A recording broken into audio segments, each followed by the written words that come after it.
ሊሊ ብህልኽን ብሕርቃቕን እትውስን እዮም ነገራት ኣብ ሂወትኪ እናጣዓሱኹ ከይነብሩ። ስለዚ ናይዚ ዘለኽዮ ሰዓትን ኩነታትን ኣይትረአይ። ኣነ ውሕኺ ጠመተ ዛንበይቲ ምክንያቱ ናጋ ንግሆ ላው ዘይኮነ ሳዕቤን ከየምፀልኪ። ሰላም ከመይ ሓዲርኩም? ከመይ ውዒልኩም? ከመይ ምሽኹም? በብሰዓት ኣቋፃፅራኹም ኣብ መላእ ዓለም እትርከቡ ክቡራት ተኸታተልቲ ናይዛ ቻናል ኣነ እግዚኣብሔር መስገን ሰላም እየ። ከምቲ ሰላም ዘለኽዎ ሰላም ክትኮኑ እናተመነኹ እምበኣርከስ ናይ ሎሙዓንቲ ኣድያና ወይ ከዓ ትሕዝቶና ከምቲ ኣብ መእተዊ ዝረአኹምዎ ማለት እዩ ብዛዕባ ናይ ሊሊና ኣሌክስ ሒዘልኩም መፅአ ማለት እዩ። ሊሊ ፋይላ ከም ዝተረከበት ማለት እዩ ብደንቢ ቸክ ገይራ ዳጊ ከም ዘረከባ ማለት እዩ። ይኹን ዳ እምበር ሊሊ ማለት እዩ ኣብ ዝተዛረበቶም ቃላት ኣሌክስ ካብ ድሕር ደጊም ስመይ ከየልዕለኒ ንስኻ እውን እነጭራሽ ምሳየ ክትጨቃጨቅ ወይ ከዓ ዝኾነ ነገር ክፀልአካ ኣይደልን እየ ስለዚ ካብ ሕጂ ከይተልዕሉኒ ክትብል ሓሳባ ሂባ ማለት እዩ። ግን ደሞ ኣነ ብጣዕሚ ካብ ዝገረመኒ ማለት እዩ ብህልኽ ዝምራሕ ነገር የለን። ስለዚ ቀስ ኢልካ ናይ ምርድዳእ ክህልየኩም ኣለዎ። ምክንያቱ ንስኺ ዲኺ ሰብኣይ ወይ ከዓ ንሱ ድዩ ሰብኣይ ኣይፍለጥን እዩ እና በቃ ትሕተኛ ክትኮን ኣለክ ማለት እዩ። ትሕት ኢልክ ናይ ምርድዳእ ክህልየክ ኣለዎ። ብዝኾነ ግን ትሕትና ልመስልዎ የለን ማለት እዩ። ዛንበይተይ ትሕት ኢልክ ናይ ምርድዳእ ክህልወካ ኣለዎ። ዳጊ ደሞ ለባም ሰብ እግዚኣብሔር ኣምላኽ ዕድመን ጥዕናን ይሃብካ። ብጣዕሚ ኣብ መንጎ ተቐርቂሩ ነቲ ሓደ ብገፁ ነቲ ሓደ ብገፁ ክብል ማለት እዩ። ዝሮዝሮ ግን ናብ ፍቅርኩም ክትምለሱ ተስፋ ንገብር ማለት እዩ። ብጣዕሚ እዩ ድራማኩም ተሰሓሒቡ ንሰብ እውን እናጨናነቀ እዩ ዝርከብ ማለት እዩ። ብጣዕሚ ካብ ዝገረመኒ ደሞሲ ሊልስ ብጣዕሚ ክትጋገለኽ ማለት እዩ።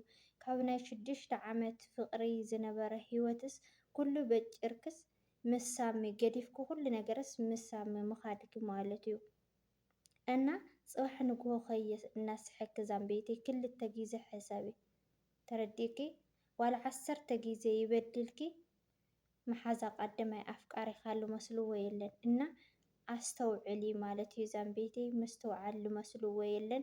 ናጋ ንግሆ ወይ ኣነ ኢልካ ዘይምለስ ነገር እዩ ማለት እዩ። ተዚኣለ ኣነ ድየ ይቕርታ ክብሎ ኣነ ድየ ይቕርታ ክብሎ እናበልኩም ፍቅርኩም ኣይትወጭሩ ማለት እዩ። እናሲ ሓደ ነገር ኣብ ዝገረመኒሲ ቤተሰብ ማለት እዩ እዞም ቆልዑ እዚኦም ሲ ብደምና ተፈራሪምና ኢና ኢሎም ማለት እዩ። ንሳ ኣብ ዝሓለፈ ግጥሚ ዝገጠመትሉ ወይ ከዓ ንሱ እውን ከምኡ ማለት እዩ ንሱ ብደሙ ንሳ ብደማ ፈርማ ዝገበርሉ ኣሎ ማለት እዩ። ናይ ባዕልቶም መስታወሻ ኣለዎም ማለት እዩ። ኣብ ዩቱቦም እውን ኣሎ ዝተፀዓነ ማለት እዩ። እስካብ ብደምካ ዝኣክል ተፈራሪምካ ፍቅሪ ብዙሕ ዓመት ፀኒሕካ እናተሓላለኻ ኣብዚ በፂሕካስ ብንእሽተይ ዘይረብሕ ነገር ከምዚ ክኾን ብጣዕሚ ዘሕዝን ማለት እዩ።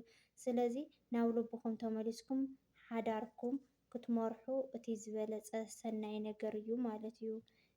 ሊሊ ሓፍተይ ማለት እዩ እና እግዚኣብሔር ኣምላኽ ልቦና ይሃብኩም ማለት እዩ። እና ካብዚ እንታይ ተማሂርኩም እንተይልክናና ማለት እዩ ወይ ከዓ እንተይልኩምኒ ካብቲ ዝቐነየ ኣድያታት ብዙሕ ነገር ተማሂረ እየ ከም ብወገነይ ማለት እዩ። ምክንያቱ ኣብ ሓዳር ሰኣን ምርድዳእ ዝብተን ምዃኑ እዩ። እና እቲ ዋና ማለት እዩ ሓደ ሓዊ ክኸውን ከሎ እቲ ሓደ ደሞ ማይ ክኸውን ኣለዎ ማለት እዩ። ኣሕዋተይ ብዝበለፀ ደሞ ትሕትና ክህሉ ኣለዎ ማለት እዩ። ሓዳር ብቐሊሉ ክፈርስ ኣይኽእልን እዚ ተኾይኑ ማለት እዩ።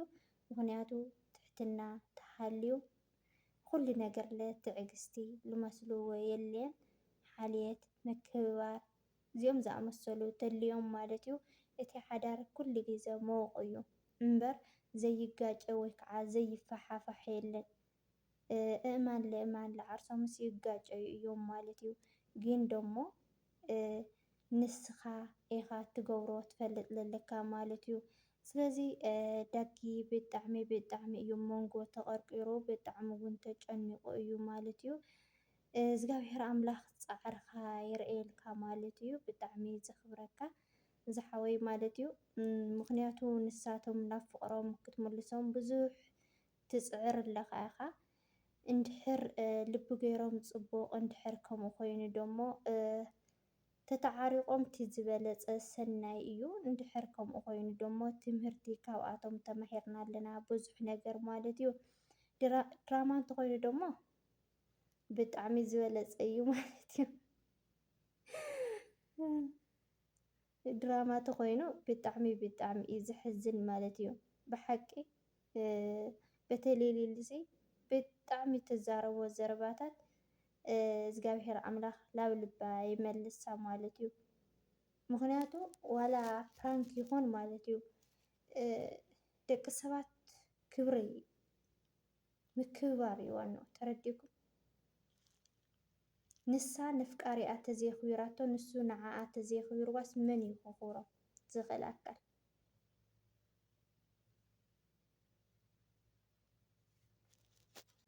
ብጣዕሚ ካብ ዝገረመኒስ ቤተሰብ ማለት እዩ ንሳሚ ገዲፈዮ ስለ ዝኸድኩ ኣልየክስ እስካብ መነፀረይ ምስባርና እስካብ ምፅፋዕ በፂሑ እዩ።